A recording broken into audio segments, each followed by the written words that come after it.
Bueno, desde luego que presentarme. Yo soy el doctor Óscar Perdiz Figueroa, tengo una licenciatura en Teología por la Universidad Lateranense, una licenciatura en Filosofía por las Universidades Lateranense y Regina Apostolorum, y el doctorado en Teología por la Universidad Lateranense, además de la maestría en, en Estudios Humanísticos, aquí en la Universidad Anáhuac.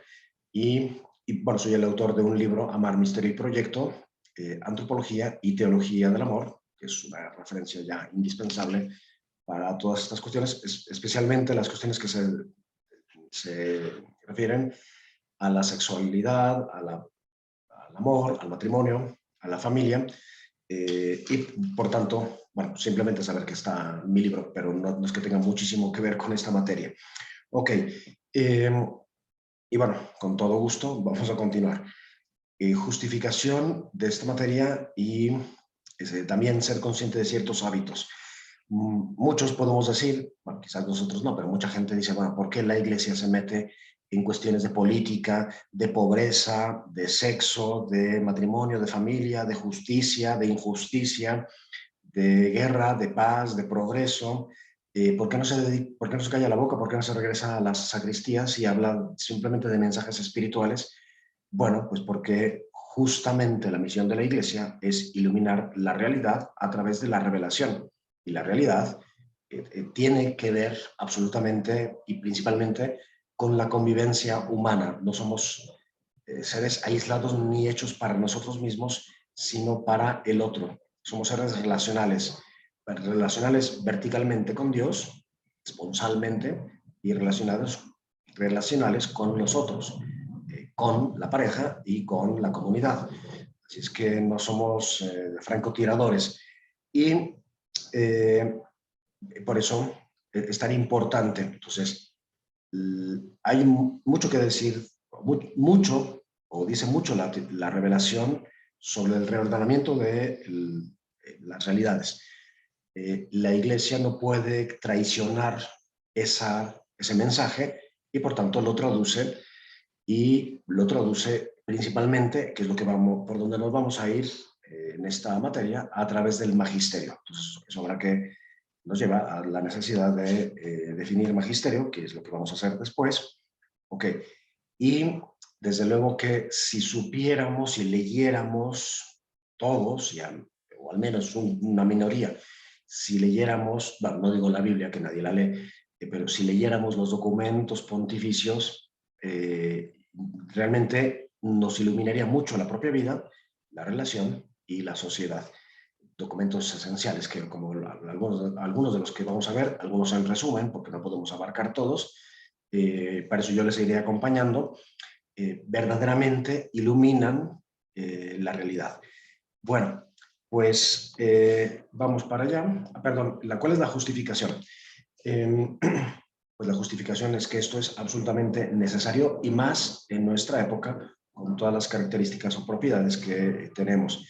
Y también tomar conciencia de que en general, al menos en Latinoamérica, pero en Europa más o menos es lo mismo, hay como bueno, hay prejuicios sobre la Iglesia, la Biblia y lo que pueda enseñar, porque la gente que cree que ya sabe todo bueno, pues eso es cerrar las puertas. También hay un gran infantilismo en general, el que es el infantilismo, pues aplicar esquemas infantiles, esquemas cognitivos, esquemas volitivos, por ejemplo, pues actuar porque me están o no viendo, eh, o tener una mentalidad de obediencia, pues los niños obedecen o deben obedecer porque están aprendiendo, pero una persona adulta, bueno, sí, obedece, pero inteligentemente, o sea, autónomamente, haciendo suyas las cosas. Y por eso, en la actualidad en general, hemos pasado de una obediencia a las iglesias a una obediencia a cualquier ideología o lo que nos echen los famosos. Entonces, bueno, pues ser conscientes que el católico medio, como todos los seres humanos, muchos en la actualidad, padecen este infantilismo. Por tanto, urge pues un pensamiento crítico, el apego a la realidad, descubrir la revelación y una formación humanística, bíblica, con convicción, libre, consciente, despierta, ¿ok? Y pues eso es lo que un poquito domina, así es que hay que tomar conciencia de eso para verdaderamente afrontar los documentos pontificios y no en clave, ya, aquí en este grupo nadie los va a enfrentar así en clave de obediencia ciega, eso estoy absolutamente seguro, no estaríamos en esta maestría. Y tampoco en clave de, lo dice la Iglesia, pues entonces no lo hago. No, más bien lo que debería hacer todo católico, pues es al menos decir, si la Iglesia está diciendo esto sobre este tema, pues al menos lo debo conocer. Y ya que lo conozco, pues quizás no estaré de acuerdo en absolutamente todos los puntos, y quizás sí o debería, pero pensar a ver cómo aplico esto en mi realidad personal, en mi comunidad, qué hago, o sea, con creatividad y todo lo que va más bien por esa línea. Bien, pues bueno, superado este punto, vamos ya a ir al primer tema y es la definición de magisterio, o sea, porque la materia se llama magisterio contemporáneo. Contemporáneo pues es lo contemporáneo, la edad contemporánea es el siglo XX y lo que llevamos del XXI prácticamente, aunque le podemos llamar de otras maneras, pero eh, magisterio. ¿Qué es el magisterio? Bueno, pues es ante todo una función que Dios, o sea, Cristo, delega a sus apóstoles y a sus sucesores. Esa función, ¿en qué consiste? Pues es en enseñar y por tanto lleva consigo la autoridad. Bueno, ¿quiénes son los sucesores de los apóstoles? El Papa y los obispos en comunión con él y por extensión también pues los sacerdotes y también, en segundo lugar, entonces primero es una función, segundo es un oficio de interpretar auténticamente la revelación, la palabra de Dios, oral o escrita, y ha sido encomendado solo al magisterio vivo de la Iglesia, lo que ya he dicho. Y en tercer lugar es también un ministerio, o sea, ese ministerio pues, significa un servicio, que por tanto no es para los obispos, sino es para todos, un servicio y una facultad y por tanto un deber. Un pastor que no enseña con potencia, bueno, pues está faltando a su deber, así tal cual. Bien, después en el magisterio hay grados. Eh, Antes de seguir, como ven, yo siempre uso obras de arte. Estas obras de arte que les estoy poniendo son majestuosas y tienen muchísimo que ver con el magisterio y concretamente son un tratado sobre la Iglesia y sobre el Papa concretamente y su autoridad. Y se encuentran en las estancias de Rafael unas habitaciones que ahora están ya integradas dentro de los museos vaticanos. Y bueno, si a alguien le interesa, o quizás en algún momento hacemos una visita cultural y van a ver que pues aprenderemos muchísimas cosas. Muy bien. Ok, ahora sí, regresando y cerrando el paréntesis, grados de magisterio, porque hay grados. Hay dos grados, el magisterio solemne y el magisterio ordinario. El magisterio solemne, también llamado extraordinario, es el ejercicio de un concilio, obviamente con el Papa, o del Papa en comunión con todos los obispos, y o sea, cuando habla o define alguna verdad ex cátedra. Ex cátedra significa sentado en su silla, o sea, desde la silla de Pedro, que de hecho físicamente está, según la tradición, había la silla de Pedro, que está en la actualidad dentro de un retablo, que es la Gloria de Bernini en San Pedro. Está oculta prácticamente, porque en la Edad Media los peregrinos se la llevaban a trozos. Pero bueno, no es esa silla físicamente, sino la cátedra, o sea, la silla simbólica de la autoridad. Y ya después también hay otra física, que está en la Catedral de Roma, que es San Juan de Letrán, donde pues al principio solo se puede sentar el Papa y aunque nunca falta el obispo o la religiosa que por emoción quiere sentarse ahí y bueno, pues, en fin, son detallitos que nos vamos encontrando en el camino, que espero que no nos distraigan. Ok, magisterio solemne y después el magisterio ordinario, también llamado magisterio universal, y bueno, es el ejercicio habitual del Papa en sus enseñanzas.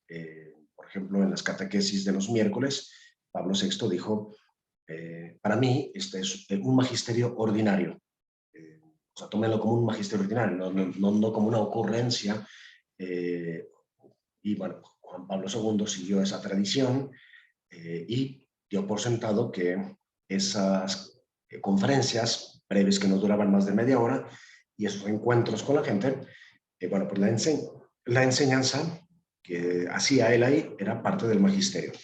Muy bien, y si alguien tiene alguna duda, bueno, pues ya lo hará a través del chat. Bueno, ¿cómo se expresa la enseñanza del magisterio? Pues ya dijimos, a través de algunos gestos de enseñanza, digamos, oral, pero siempre terminan poniéndose por escrito. Y, por tanto, se suele hablar casi siempre de documentos del magisterio. Bueno, ¿y cuáles son el contenido? El contenido del magisterio solemne, solo o ex cátedra, o una declaración en un concilio, solo puede ser en materia de moral y fe, o fe y costumbres, y no en otras cuestiones. ¿Okay? Y ya después, el contenido en general pues del magisterio, bueno, pues son eso, la interpretación, la puntualización, afrontar algún problema concreto, por ejemplo, el problema de la superpoblación de la Tierra, bueno, pues afrontarlo, eso se hace a través de algún documento, el problema de la violencia, el problema o la cuestión de los dos bloques que hubo durante mucho tiempo en la Guerra Fría, dos bloques, uno que subraya el individualismo de la persona, que es el capitalismo, y otro para el que la persona no importa nada, que lo ve como una pieza de un gran engranaje, que es el colectivismo. Entonces, afrontar y dar no la opinión, sino más bien la enseñanza de la Iglesia sobre la persona.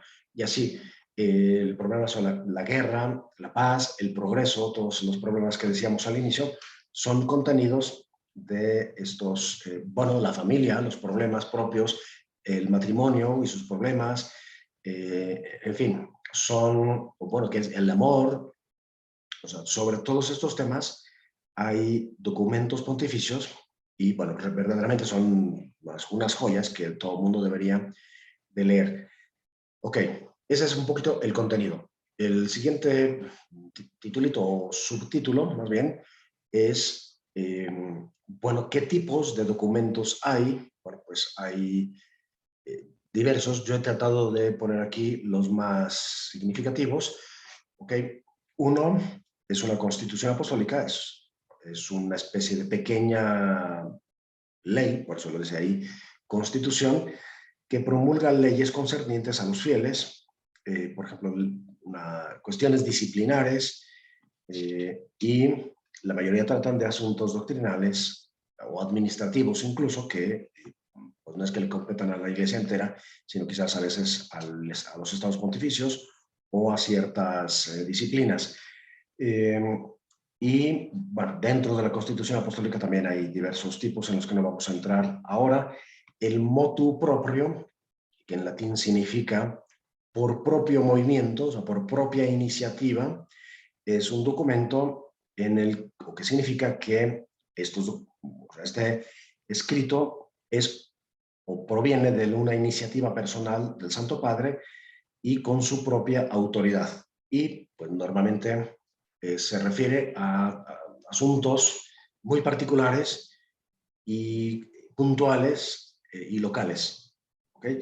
Bien, después está la carta encíclica, en la que ahorita me extenderé un poquito, que como el nombre lo dice, que es una palabra latina, significa carta circular. O sea, es literal una circular que en los tiempos antiguos el Papa enviaba a los obispos para que los obispos ya a su vez y en sus circunstancias particulares eh, actualizaran o aterrizaran esas enseñanzas o esas disposiciones o esos consejos a sus iglesias particulares. Bueno, la iglesia es una, cuando se habla de iglesia o iglesias, en realidad es la iglesia en México, la iglesia en Italia, no es la iglesia de Italia, la iglesia de eso sería una iglesia nacionalista y contradice netamente la catolicidad de la iglesia. Katholos en griego significa para todos y no solo eso, significa otras universal en su doctrina, en fin.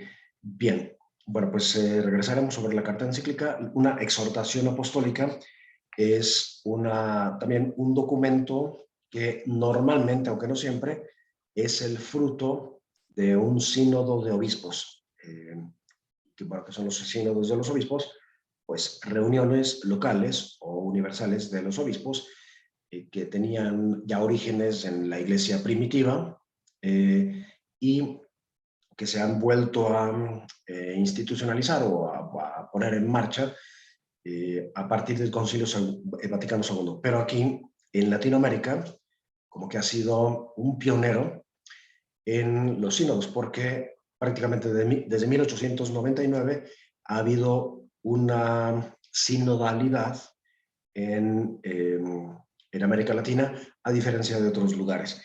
Bien, bueno, la historia, bueno, no nos matemos tanto, pero como ven, y así lo dejo caer de paso, es muy importante conocer la historia de la Iglesia. Hablaremos solamente del magisterio contemporáneo, pero es importantísimo conocer más o menos algo de la historia. Si a alguien le interesa la historia o quiere bibliografía, pues me lo dice. Y bueno, si tengo tiempo, les grabo así un video corto tratando de resumir 2000 años de historia o de pontificado, que es apasionante todo lo que ha pasado a lo largo de la historia, porque ha habido muchas luces y sombras. Entonces, eso, porque la teología, siendo un método, pues es historia. Bien, vamos a la exhortación apostólica sinodal. Bueno, exhortación apostólica sinodal. En la actualidad son la mayoría post-sinodales, como ya dije.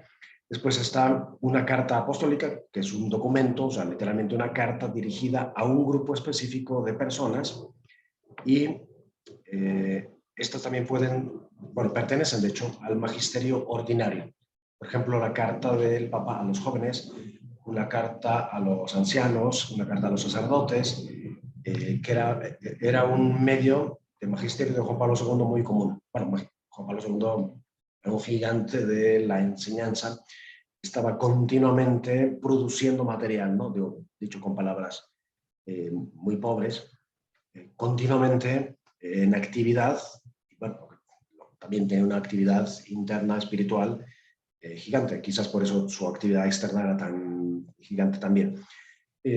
Después están los breves apostólicos, que bueno, ya son unas disposiciones normativas de carácter disciplinario y que no son tan comunes a la hora, ya en la historia de la Iglesia, han ido desapareciendo. Y finalmente están las bulas. Las bulas son pequeños documentos, normalmente, bueno, también dirigidos a algún grupo específico o incluso a alguna persona o sobre alguna problemática particular. Bien, entonces, ¿qué es magisterio? ¿Cómo se expresa el magisterio? Un medio muy grande de expresarse el magisterio son los documentos, tipos de documentos, y ya la carta encíclica, que es muy, perdón que vuelva, se ha vuelto ya relativamente común. Bueno, pues tiene un propósito y, bueno, ¿cuál es el propósito de una encíclica? Bueno, pues aclarar algún punto, exhortar o más bien tocar algún tema a propósito de una problemática en la actualidad. Ahorita pondremos algunos ejemplos, ¿okay? Y, o sea, el propósito en realidad, o en el fondo, es iluminar y ayudar a los fieles a entender mejor y a vivir mejor algún aspecto de su vida frente a algún problema. Por ejemplo, el problema de la violencia, el problema de la justicia, los problemas que ya he mencionado. Y, bueno, pues, ¿cuál es el valor de una encíclica? Bueno, debido al peso y la verdad que contienen, todo fiel debe concederle a las encíclicas un asentimiento, una reverencia y un respeto. Con estas palabras abarcamos ese interés por leerlas. El respeto significa, pues, asumir y reconocer que hay ahí una gran enseñanza y que, bueno, verdaderamente, pues, ofrecen algo que decir, y por eso se dicen reverencia. Y el Papa Pío XII concretamente observó que las encíclicas, aunque no son la forma usual de promulgar pronunciamientos infalibles, sí reflejan el magisterio ordinario de la Iglesia, y por tanto de ahí viene ese respeto. Muy bien. Entonces, enseñar sobre algún tema doctrinal o moral, avivar la devoción, condenar algún error, y en general, eso, iluminar. Ya sobre la historia de las encíclicas, no vamos a dar toda la historia, simplemente casi repetir lo que ya dije. Son documentos de la primitiva Iglesia que se fueron un poco desapareciendo y que a partir, sobre todo, de el Papa Benedicto XIV, se han vuelto, digamos, a volver comunes en la historia de la Iglesia. Benedicto XIV es del siglo XVIII. Muy bien. Y bueno, ahora vamos a algunas de las encíclicas que deberíamos conocer. Aquí no puse todas. Por ejemplo, Populorum Progressio, que nos ayuda a reflexionar y aclarar verdaderamente en qué consiste el progreso. O sea, el progreso es de la economía, del Estado, del mundo, o es progreso de las personas individuales, personales, y progreso solamente es el económico, o es un progreso verdaderamente de la persona a una perfección. Entonces, es una encíclica que vale oro, y ya les mandaré un mensaje o un videito explicando esa Popular Progreso y ligándola con Laborem Exercens, que es una encíclica de Juan Pablo II. Humane Vitae es una encíclica que tenemos que conocer, porque Humane Vitae, bueno, lo voy a decir de otra manera, no hay pastoral sin Humane Vitae. No significa que nos quedemos en Humane Vitae, no nos podemos quedar en un documento nada más. Hay que actualizarlo e interpretarlo, y con creatividad e imaginación, pero es un documento esencial y es un parteaguas. Y no es casualidad que sea el documento pontificio más discutido y más, en muchos casos, rechazado de toda la historia. Fides et Ratio de Juan Pablo II, que nos habla de la fe y la razón como dos alas necesarias para elevarnos hacia el conocimiento de la verdad. Veritatis Splendor, sobre algunas cuestiones fundamentales de moral católica, es otra encíclica absolutamente que nos hace reflexionar, nos hace como reacomodar piezas como la conciencia, la ley divina, la libertad, la verdad.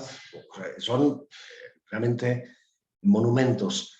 Evangelio Vitae, no digamos, que es toda una reflexión sobre, o una respuesta más bien, al problema de la cultura de la muerte. Entonces propone yo he venido a traer vida en abundancia, y siguiendo un método típicamente voltiliano, por un lado, y por otro lado, con Ratzinger detrás, pues hay un documento teológico que además es muy bonito por todas las citas bíblicas que son poéticas, que van apareciendo ahí.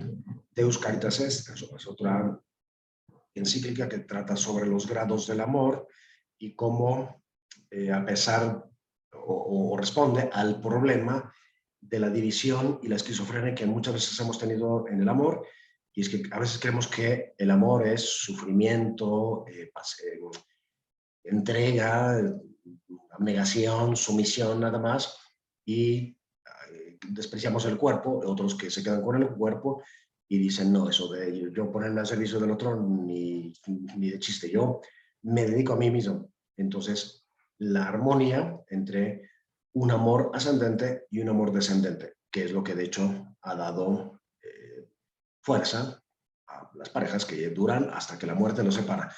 Y también habla junto con Fratelli Tutti, pero ya desde Deus Caritas, es cómo el amor de la iglesia es amor de comunidad, no es nada más amor individual, sino amor, eso, una diaconía.